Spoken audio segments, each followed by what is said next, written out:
తిరుపతి జిల్లా పాకాల మండలం ఎంపీడీఓ కార్యాలయంలో మండల సర్వసభ్య సమావేశం ఎంపీపీ అధ్యక్షతన ఎంపీడీఓ వాసుదేవరావు ఆధ్వర్యంలో సింగిల్ విండో చైర్మన్ కృష్ణమనేని సావిత్రి తహసీల్దార్ సంతోష్ సాయి సమక్షంలో సోమవారం నిర్వహించారు.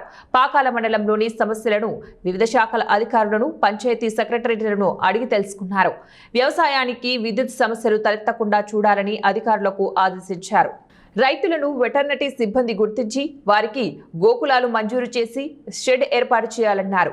ముఖ్యంగా రైతులు వాళ్ళ సొంత పొలంలో ఉన్న టేకు వేప చెట్లు వారి అవసరాల నిమిత్తం తీసుకువెళితే ఫారెస్ట్ అధికారులు అక్రమంగా కేసులు నమోదు చేస్తున్నారని రైతులు ఎంపీడీఓ దృష్టికి తీసుకుని వచ్చారు.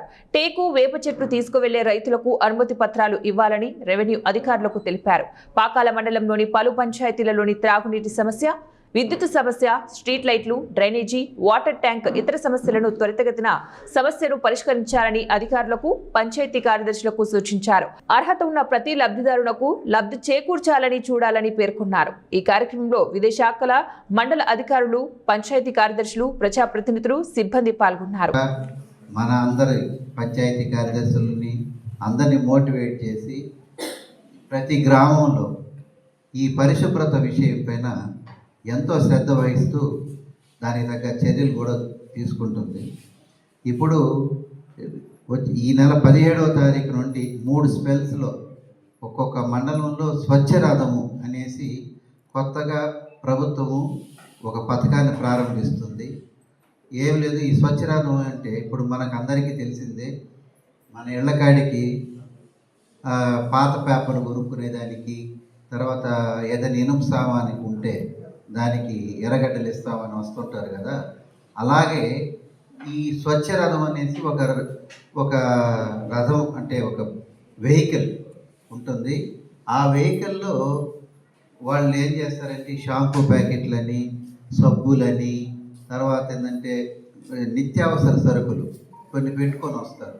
వాళ్ళు మీరు ఇచ్చేటువంటి ప్లాస్టిక్ సామాన్ అయితేనేమి, ఇనప సామాన్ అయితేనేమి, అంటే మీరు చెత్తని బయట ఎట్టంటే అట్ట పడేయకుండా సెగ్రిగేట్ చేసి పక్కన పెట్టి ఒక ప్రజలకు ఒక చిన్నపాటి అలవాటు చేస్తుందన్నమాట. మీరు ఆ వస్తువులన్నింటినీ భద్రంగా పెట్టండి, ఎక్కడంటే అక్కడ పడేయబాకండి. 110 అర్జీలు టైం లైన్లో క్లోజ్ చేయాలి. 110 అర్జీలు దేనికి సంబంధించి వచ్చాయంటే 22A డెలిషన్కి వచ్చాయి, కొన్ని భూమి హద్దులు చూపించమని వచ్చాయి, కొన్ని వెబ్లాండ్ కరెక్షన్స్, న్యూ ఎంట్రీలు ఉన్నాయి, నోషనల్ నెంబర్స్ ఉన్నాయి. దీర్ఘకాలికంగా ఉన్న సమస్యలే వచ్చాయి. మళ్ళీ తిరిగి మనకి 110 అర్జీలకి ఈ పాకాల మండలం సంబంధించి మాత్రమే 110 వచ్చాయి. కార్యక్రమం బాగా జరిగింది. ఈవినింగ్ కలెక్టర్ గారు కూడా ఈ అర్జీలు సకాలంలో స్టిపులేటెడ్ టైంలో క్లోజ్ చేయమని చెప్పి మనకి గైడ్లైన్స్ ఇచ్చున్నారు. ఈ 110కి సంబంధించి మ్యాక్సిమం అవగలవేమో ఉన్నాయి. వాటికన్నిటికీ ప్రతిపాదనలు పంపి వాటికి ఆమోదం తీసుకొని మన మండల లెవెల్లో ఏం చేయొచ్చు అవి కొన్ని చేయడం జరుగుతుంది.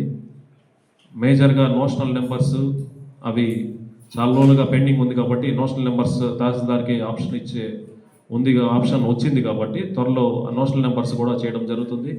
న్యూ ఎంట్రీకి సంబంధించి ఆర్డీఓ గారికి ప్రతిపాదనలు పంపడం జరుగుతుంది. ఇంకేదైనా క్లాసిఫికేషన్ చేంజ్ ఉంటే కలెక్టర్ గారికి ప్రతిపాదన పంపడం జరుగుతుంది, పరిష్కరించడం జరుగుతుంది. హౌవెవర్ వాళ్ళ ల్యాండ్ ఉండే క్రైటీరియా మనం ఏం తీసుకుంటామంటే ఫస్ట్ భూమి రికార్డ్ చూస్తాము, రికార్డ్ తర్వాత వాళ్ళ డాక్యుమెంట్ చూస్తాము, వీళ్ళ డాక్యుమెంట్ చూస్తాము, నోటీసులు ఇస్తాము, భూమి పైన ఎవరున్నారో చూస్తాము.